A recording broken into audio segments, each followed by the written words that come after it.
जय शनिदेव, जय श्री राम भाइयों।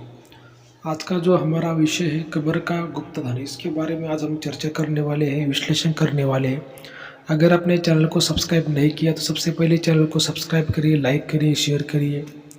भाइयों, जो जानकारी मैं आपको अपने चैनल पर देने की कोशिश करता हूँ, ऐसी जानकारी आपको, सही जानकारी कहीं भी सुनने को नहीं मिलेगी। इसी वजह से मैं आपको बार बार कहता हूँ, भाई चैनल को फॉलो करिए, लाइक करिए, शेयर करिए, सब्सक्राइब करिए।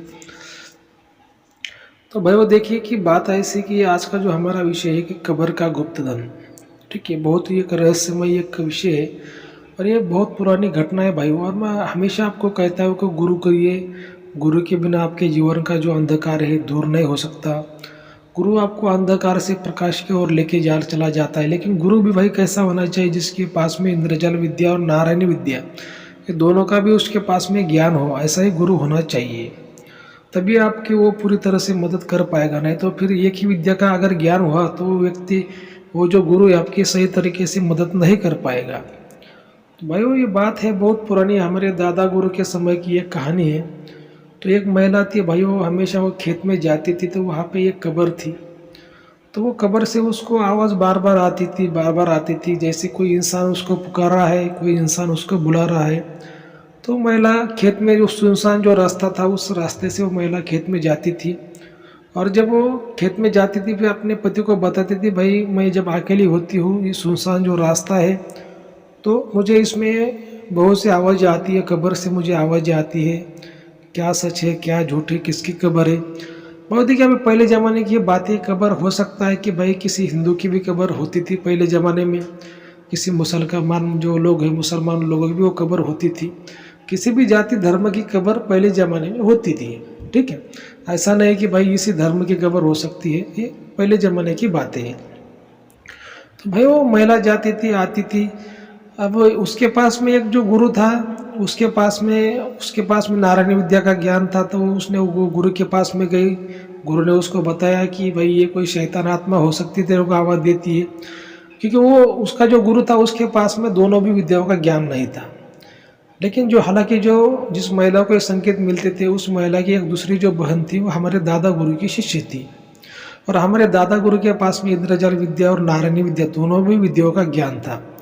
तो जिस महिला को आवाज़ आती थी, संकेत आते थे वो कब्र से, तो उसने अपने बहन को बोल दिया। पर उसकी जो बहन थी वो हमारे दादा गुरु के पास में आई और उसने दादा गुरु को बोला कि गुरु जी, मेरे बहन को ऐसी ऐसी आवाज़ें आती है, कब्र में कुछ सुनाई देता है।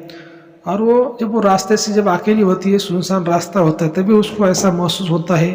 कभी दिन में भी होता है, कभी शाम के समय में भी होता है। ये क्या सच है इसमें, एक बार आप यहाँ आके देखिए। अभी देखिए, हमारे जो दादा गुरु थे उनके बहुत से शिष्य हुआ करते थे, महिला शिष्य भी हुआ करते थे, कुछ पुरुष शिष्य भी हुआ करते, बहुत से गाँव में उनके शिष्य हुआ करते थे। और जो, अगर कोई प्रिय शिष्य है, वो गुरु को मानता है, गुरु का तन मन धन से सेवा करता है, गुरु का अगर वो दिल जीत लेता है, तो गुरु को भी उसकी मदद करनी पड़ती है हमेशा। उसका अगर कोई संकट है, कोई सवाल है, तो उसका हल निकालना पड़ता है। जो हमारे दादा गुरु थे, फिर उस जो महिला शिष्य थे उसके गांव में गए। और वहाँ पे जाने के बाद फिर वो महिला शिष्य और उसके पति और हमारे दादा गुरु, ये तीनों लोग फिर उस जो महिला की बहन थी, जिसको संकेत मिलते थे कब्र का, तो वहाँ पे चले गए। तो पर दादा गुरु ने देखा कि वो जो कब्र थी, कब्र के ऊपर बॉडी थी। जो पहले ज़माने में जो जो कुछ ऐसे बड़े बड़े तांत्रिक हुआ करते थे, अगर बहुत बड़ा खजाना है तो ज़मीन में गाड़ देते थे, और उस पर जो रखवाला शक्ति थी, किसी इंसान को मारकर उसी की बॉडी को उस पर वो कैद कर देते थे। फिर जो इंसान को जो मारते थे, उसकी आत्मा जो सालों साल उसकी रखवाली करती थी। तो दादा गुरु ने देखा कि भाई कब्र है, इसमें डेड बॉडी भी है, लेकिन इसके नीचे बहुत बड़ा गड़ा हुआ धन भी है, किसी राजा महाराजा का हो सकता है, किसी ठाकुर का, शाहूकार का, बड़े आदमी का हो सकता है। ऐसा दादा गुरु ने देखा। और फिर दादा गुरु फिर वहाँ से लौट आए, और जो उनकी शिष्य थी उनको दादा गुरु ने बताया कि ये ऐसा ऐसा मामला है, इसमें ऐसी ऐसी बात है। क्योंकि जो गुरु होता है अपने शिष्य को ही बताता है, किसी दूसरे इंसान की मदद नहीं करता और उसको बताता भी नहीं है। अभी आप बोलोगे गुरु जी ऐसा कैसा, गुरु तो सबका गुरु होता है। देखिए, गुरु तो सबका गुरु होता है, लेकिन स्कूल में जिसका एडमिशन होगा उसको ही मास्टर पढ़ाएगा।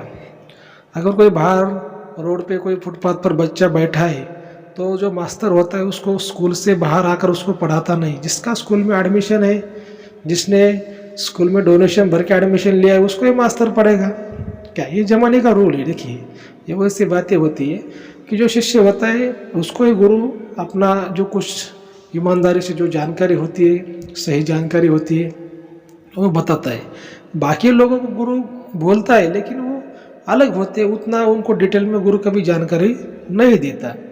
तो उन्होंने अपने महिला शिष्यों को बता दिया कि भाई यहाँ पे ऐसी ऐसी बात है, यहाँ पे बहुत बड़ा खजाना है, उस पर जो डेड बॉडी है वो जो शैतान शक्ति है वो शक्ति शैतान बन गई है।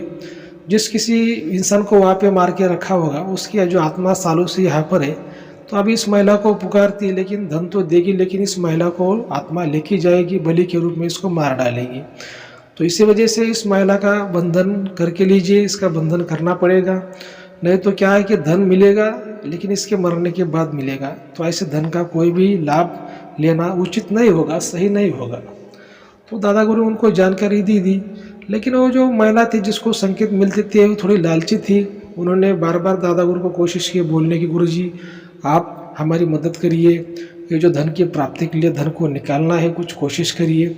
लेकिन दादा गुरु ने कहा कि देखो बहन जी, ये जो कब्र है ये ना तुम्हारे ज़मीन में है, ना तुम्हारे खेत में है, रास्ते में है, और ये ना ही तुम्हारे कुछ खानदान का कुछ धन है। ये जो धन है किसी और का है, किसी ठाकुर का, शाहूकार का हो सकता है, किसी बड़े राजा महाराजाओं का जो खजाना हो सकता है। तो ऐसे मामलों में ये भले तुम्हें आवाज़ दे रहा है लेकिन तुम्हारी जान को इसमें खतरा है। और भले तुमको मान लो कि भाई तुमको ये मिल भी गया, अगर मैंने कुछ कोशिश करके तुमको दिला भी दिया, तो ये पूरा दान धर्म में खर्च करना पड़ेगा, कम से कम 80% दान धर्म में खर्च करना पड़ेगा। तो इतना ईमानदार दुनिया में कौन है कि भाई वो इतना धर्म मिलने के बाद दान धर्म में खर्च करे? ऐसा कोई भी व्यक्ति दुनिया में नहीं है। तो तुम क्या करो, तुम्हारी भलाई इसी में है कि तुम इसका पीछा छोड़ दो, इसको अनदेखा कर लो और आपका खुद का बंधन बना के तुम ले लो।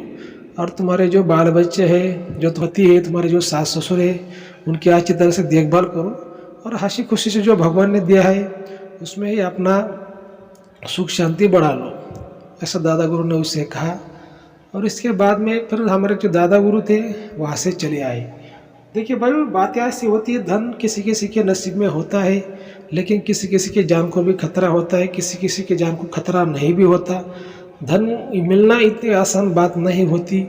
देखिए कि अगर धन किसी को मिलता है तो वो खुद तो आमिर बन जाता है, लेकिन उसकी आने वाली 10 पीढ़ियाँ 50 पीढ़ियाँ भी बैठकर खाई जाएगी, इतना वो आमिर व्यक्ति बनता है। तो इतना अगर धन मिलना है तो भाई कुछ पाने के लिए कुछ खोना पड़ता है। तो वो शक्तियाँ जो रहती है, बड़ी बड़ी शक्तियाँ रहती है, इतनी आसान बातें नहीं होती कि आपको यूँ धन को दे दिए। वो कुछ ना कुछ चाहती है, कुछ ना कुछ मांगती है, कुछ ना कुछ लेती है। लेकिन जो बड़े तांत्रिक लोग होते हैं, बड़े महाराज लोग होते हैं, ये बातों को समझ जाते हैं। छोटे मोटे तांत्रिक महाराज ये बातों को नहीं समझते। आपको इस बात का ध्यान में रखना है। अगर आपको कोई समस्या है, सवाल है, तो आपको स्क्रीन पर जो नंबर दिखाई दे रहा है उस पर आप हमें व्हाट्सएप कॉल भी कर सकते हैं। लेकिन जो चैनल की फीस से भाई वो लागू रहेगी, इस बात का आपको ध्यान में रखना है। तो देखिए ये मेरा आपको बताने का वही फ़र्ज़ रहता है कि अगर आपके पास में गुरु है और अच्छा गुरु है जिसके पास में दोनों भी विद्याओं का ज्ञान है, इंद्रजाल विद्या और नारायणी विद्या, तो गुरु आपकी असल में आपके सही तरीके से आपकी मदद कर देता है। नहीं तो कोई गुरु के पास ज्ञान कम हो जाता है तो खुद की भी जान धोखे में डाल देती है और दूसरों की भी जान धोखे में डाल देते हैं। ये बात का आपको ध्यान में रखना है।